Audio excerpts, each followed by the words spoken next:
Hi hello నమస్తే అందరూ ఎలా ఉన్నారండి? ఏం చిక్కుడుకాయలు కట్ చేస్తూ వీడియో పెడుతుంది అనుకుంటున్నారా? ఈ చిక్కుడుకాయలతో నేనేం కర్రీ వండట్లేదండి. వీటితో అయితే మా అత్తయ్య గారు పికిల్ పెడదామని అన్నారు. మీలో ఎంతమందికి తెలుసు చిక్కుడుకాయ పికిల్? నేనైతే ఫస్ట్ టైం చేయడం చూస్తున్నాను. నాకు అంతకు ముందు వరకు చిక్కుడుకాయతో పికిల్ చేస్తారని సంగతే తెలీదు. దీనికోసం అయితే ఫస్ట్ ఒక 1 అవర్ చింతపండుని నానబెట్టుకొని దాంట్లో ఉన్న పల్ప్ అంతా కంప్లీట్గా తీసేసుకోవాలి, కొంచెం కూడా లేకుండా.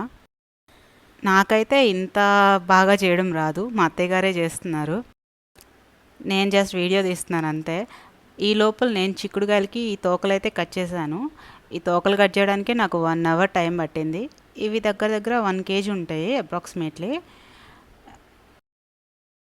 అండ్ దీంట్లోకి మెంతులు పౌడర్ అయితే వేయాలి. సో నేను ఈ లోపల మెంతులు డ్రై రోస్ట్ కూడా చేసి పెట్టేసేసాను.